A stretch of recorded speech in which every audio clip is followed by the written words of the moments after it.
Alright guys, welcome back to another episode of Up and Out Outdoors. Today, me and the young outdoorsman, we're going up here to our deer lease. We're going to go up here, we're going to do a little bit of scouting, set up some corn, salt blocks and everything.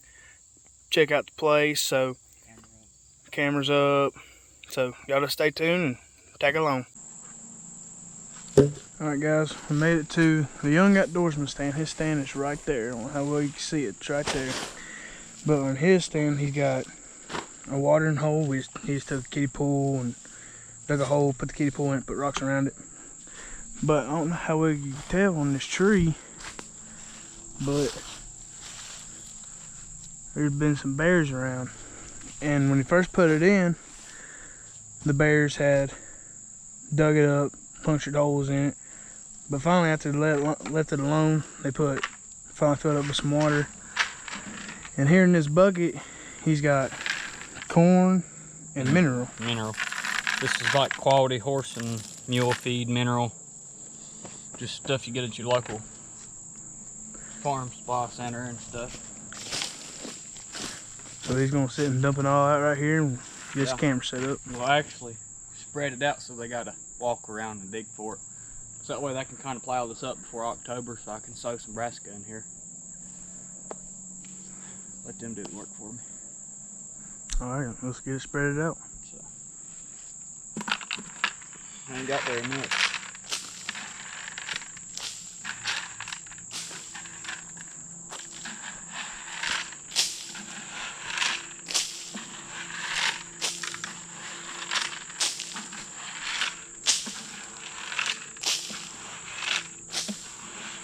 And that's basically all we're doing, all around and through here. You know what I mean?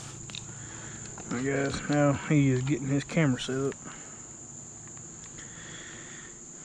Getting the camera set up so we can catch mama and her cubs. Hopefully just big bucks this time. Yeah, hopefully bucks, but you know, mama pretty good bear, good sized bear, so bear season rolls around. We'll roll her. She comes walking through. The young outdoorsman's got a shot at her. Excuse me.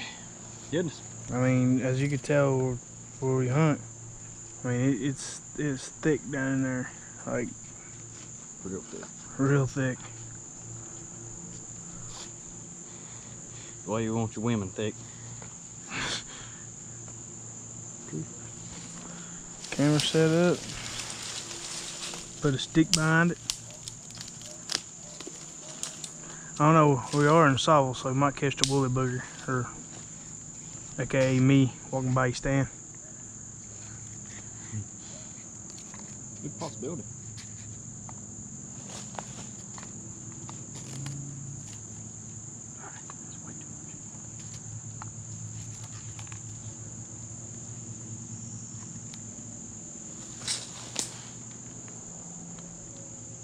Moultrie sponsor us. Real tree. Barnett. No, Barnett, you need to sponsor me. I just took your bow and shot it A lot, 40 yards. I mean, I'm very impressed with the special one crossbow. It came from Walmart with a red dot. My camera's got what they call an aim feature on it.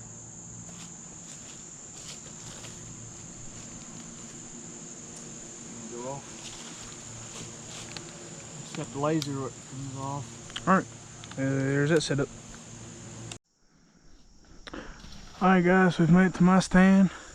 Right there is my stand, or the lazy boy in a tree, because the daggone thing reclines. Got a shooting rail for a lock-on stand.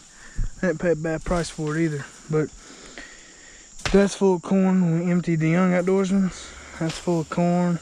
I got my camera in there. I'm gonna set my camera up either right here or somewhere down through here. And this is about like where his stand is. You know, his is up on the embankment, looking down on the road. This is mine, embankment on the road.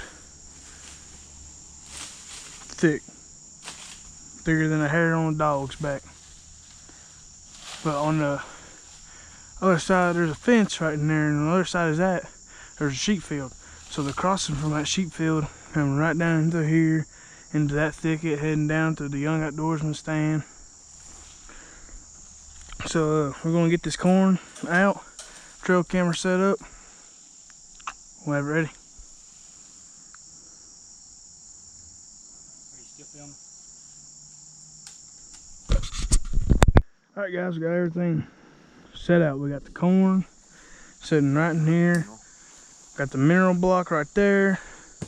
Tree stand's looking good. Deer's got a heck of a trail right in here. Camera set up. We're ready to rock and roll this fall. What you think? I think all we need to do is to sit. Yeah. Well, let it get seasoned, but Yeah, all I gotta do the is... first sit's gonna be in September for urban archery. Yeah. Then regular season comes in October. We actually really need to back out, not come back for over a week. Come back, check cameras, check corn levels, check mineral, make sure they've eaten everything, you know, and then see what kind of bucks we've got on this property. I know we've got a lot of, we got about a dozen different bucks that we've had pictures of. Some good bucks and some small some bucks. Big bucks, and then there's some tiny bucks. But I've not seen any with horns other than the big ones. The little ones is just, they've all shed when I had real good pictures of them during February and March. But I know of 3 different real big bodied, big bucks. Probably 4 or 5 years old. And that's real old for around our area. They get real old, like 8 and 10 in other places. But around here, it's from pushing 2. it, living it past 2. Yeah, you're pushing it. But I'm gonna stick out for the big ones this year. I ain't shooting no 2 unless he's a good one. Yeah, unless he's a... Well, if he's a good one, then I'm gonna let him live. But I'd probably let him live one more year, let him breed one more time, and then next year I'd take him. Yeah.